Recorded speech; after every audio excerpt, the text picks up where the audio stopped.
Ito mga kagaya, yung nakuha natin dun sa ating ayan yung mga krillings natin, no.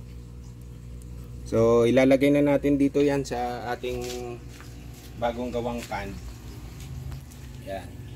Kahapon naglagay na ako ng dalawang krillings dito.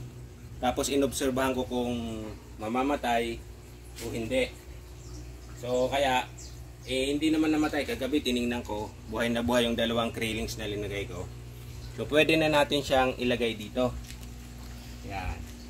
So hindi na natin kailangan i-climatize ng matagal kasi yung tubig na ginamit ko dito ngayon sa palanggana na to is galing na mismo dito.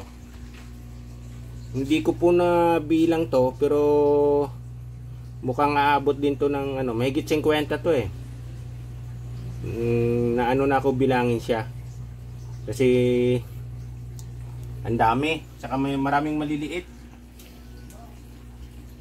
Yung setup nitong pond natin mga kagaya, wala po tong aerator, wala pong pump, wala pong filter.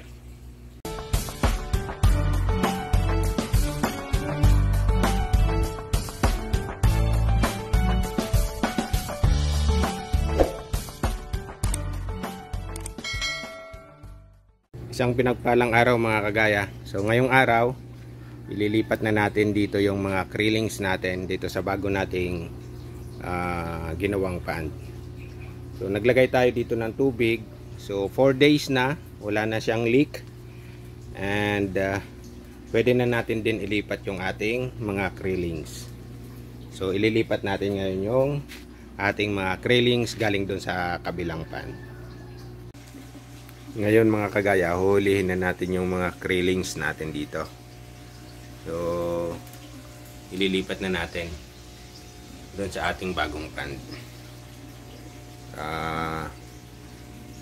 Mamaya maglilinis ka ng filter. Siguro ito i-drain ko rin para makuha yung mga krillings lahat. Para doon na sila lumaki sa ating ginawang bagong pond. So na-hatch pala to. Ito yung linagay ko rito April 14. So nung napisa sila nung April 14, ngayon is May 5. So halos na, magtatatlong linggo na sila dito. Medyo malaki-laki na nga sila ngayon, para tuloy ang doon sa bagong ginawa nating pan, doon na sila lalaki. Ayan, hinuhuli na natin to mga kagaya. Ayan, magti 3 weeks, may 2 weeks na to.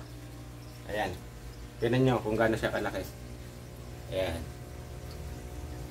so, kasi ilalagay nga natin doon sa ating kabilang pan.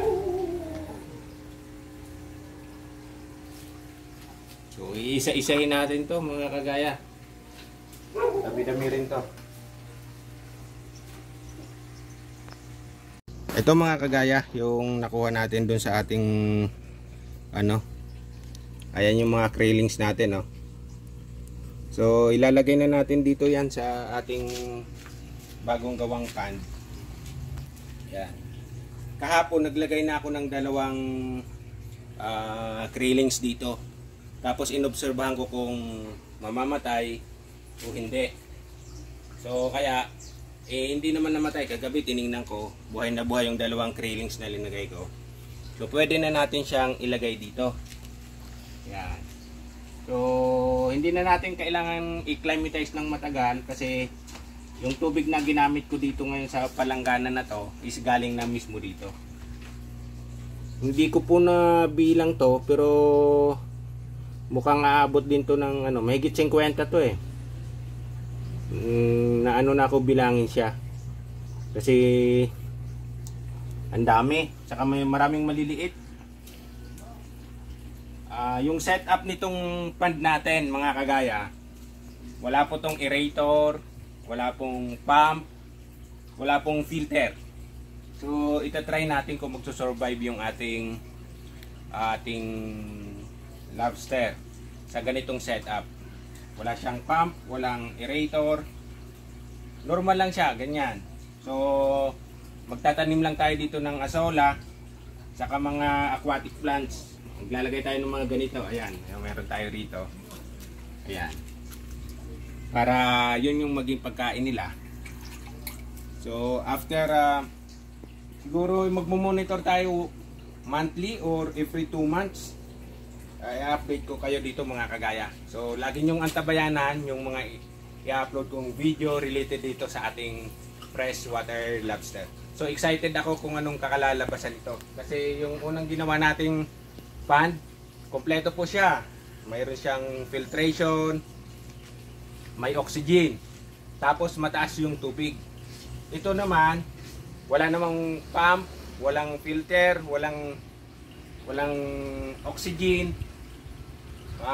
Mababa lang yung tubig natin. Siguro nung nasa 6 inches yung tubig natin dito. Then ito kasi tataniman ko rin ng asola. Bukod sa lobster, maglalagay tayo dito ng asola. So, at tabayanan nyo po mga kagaya yung magiging resulta nito. Yun na nga, nailipat na natin yung mga krillings natin mga kagaya. So excited ako kung ano magiging resulta nitong pag-aalaga natin ng lobster. So nag-umpisa lang po to na lobster natin sa trio. Bigay lang sa atin ng ating kumpare to. So ngayon ang dami na.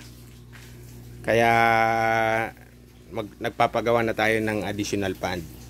So kung maging successful to, na walang pump, walang filter, walang oxygen, pag lumaki sila dito, magpapagawa uli ako ng isa pang mas malaking pond dito.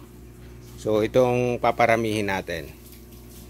So hindi tayo namumroblema sa market kasi pag madami na tayong pwedeng i-out, tayo yung gagawa ng market.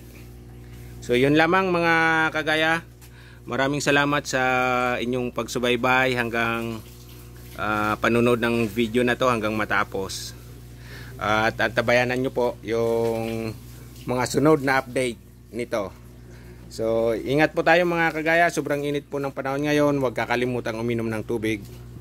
And ingat po tayo lagi. Maraming salamat.